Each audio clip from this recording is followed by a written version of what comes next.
Welcome everyone, and today we are going to have a Zoom call, normally a podcast, but today we are with some friends of ours from Mesa Community College. With all the other news that is happening in our lives, it could get lost that this year Americans conduct our decennial census. The results of the census have far-ranging implications to our community, and that is not lost on our partners at Mesa Community College. Here today to talk about the census and how Mesa Community College is engaged in ensuring an accurate and successful result is Duane Oakes, Faculty Director of the Center for Community and Civic Engagement at MCC, and joining Duane are some of his students. Duane, I'm going to let you introduce yourself and introduce the students. Thank you, Sally. It's a pleasure to be here. I love Mesa. I've grown up in Mesa and actually went to Adams Elementary School and Powell Junior High and Mesa Community College when I was a student. So it's a pleasure to be here. I've had the opportunity to work with Mesa for many years, and it is the best part of my job is working with students. So today I have three of our best.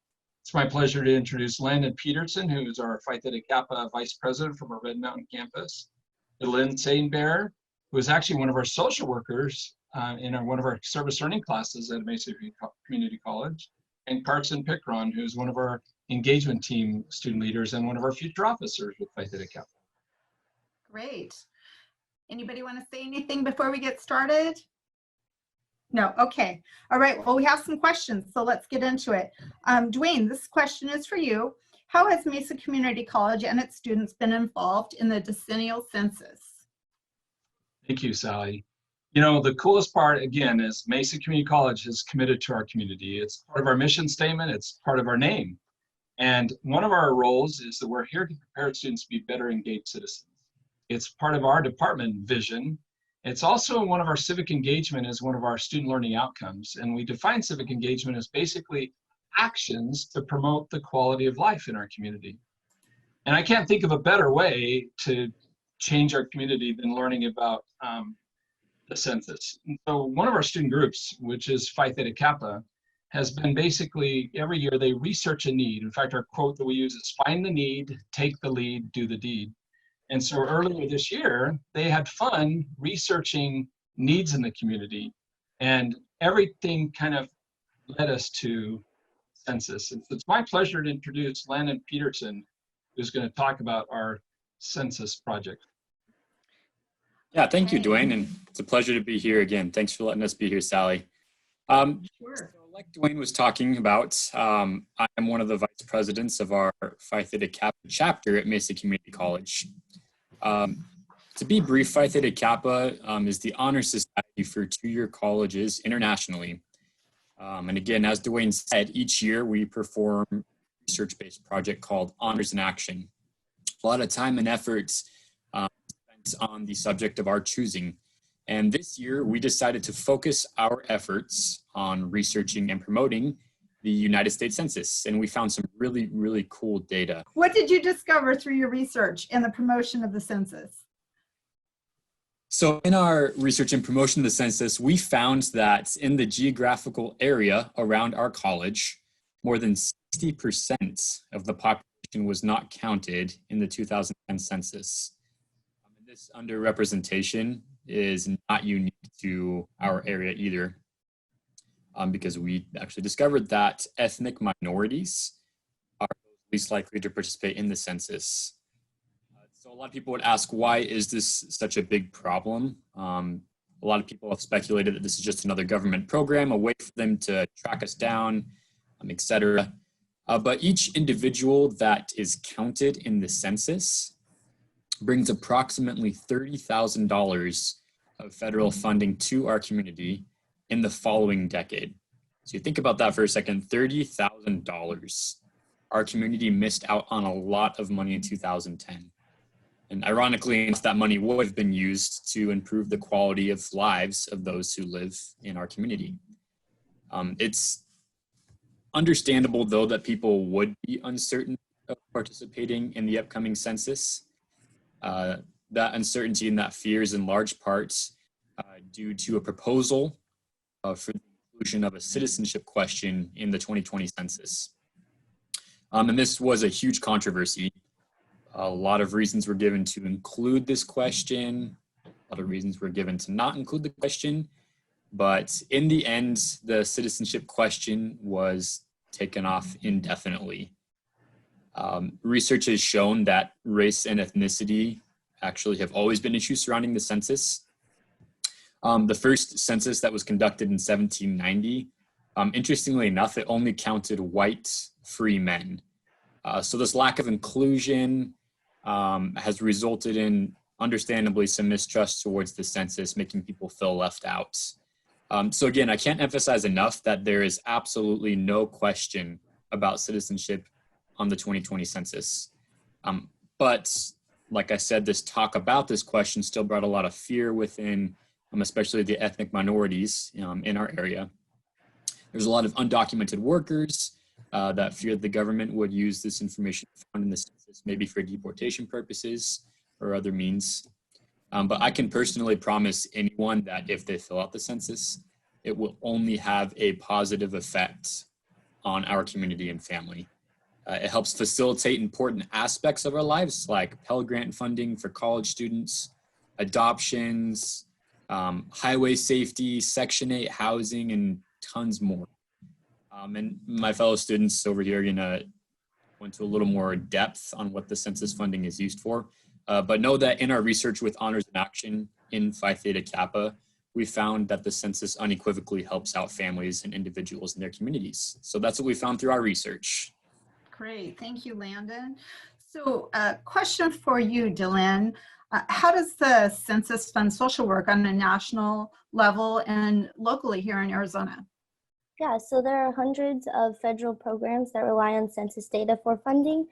If you look at the top 10 programs that receive the most funding based on the census, 3 of the 6 primary welfare programs are in that top 10. Those programs are Medicaid, Supplemental Nutrition Assistance Program, or SNAP, which is formerly known as food stamps, and then Temporary Assistance for Needy Families, or TANF. And the number 1 program on this list is Medicaid. And based on the census data from the 2010 census, Medicaid received almost $312 billion in funding. The number 2 on the list is SNAP, and they received $71 billion worth of funding. And number 7 was TANF, and they also received $17 billion of funding.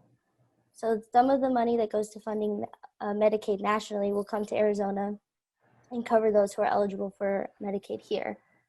Arizona's Medicaid is called Access, and it covers almost 2 million Arizonans and is the second largest healthcare insurer in the state of Arizona, right behind receiving insurance from a person's employer. So in addition to Medicaid, SNAP is another welfare program that's heavily used here.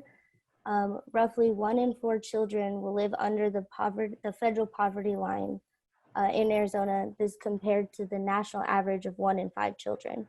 And approximately 1/3 of the children in Arizona will live in a house that will receive SNAP benefits at some point.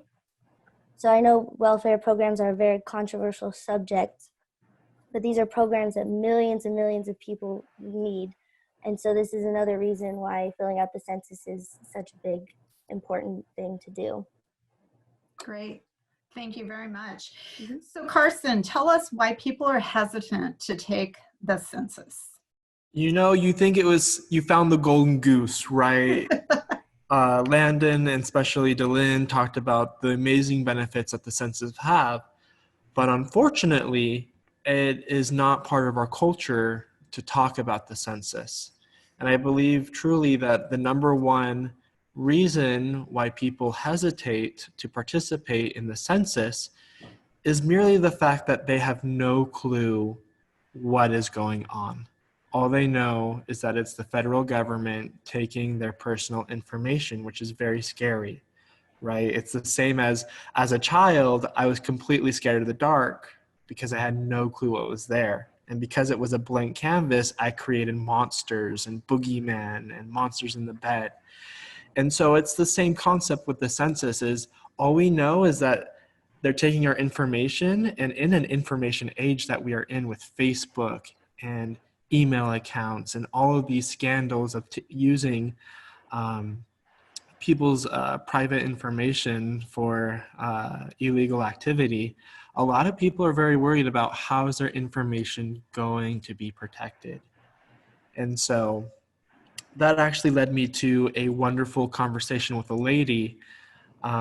We were talking about the census, and she says, well, someone must be handling the information wrong there, because I was able to find my ancestors through genealogy work through the census, right? And so I smiled real big, and I was so excited to tell her, well, for that purpose, to help you continue to find your family, there is a 72-year policy.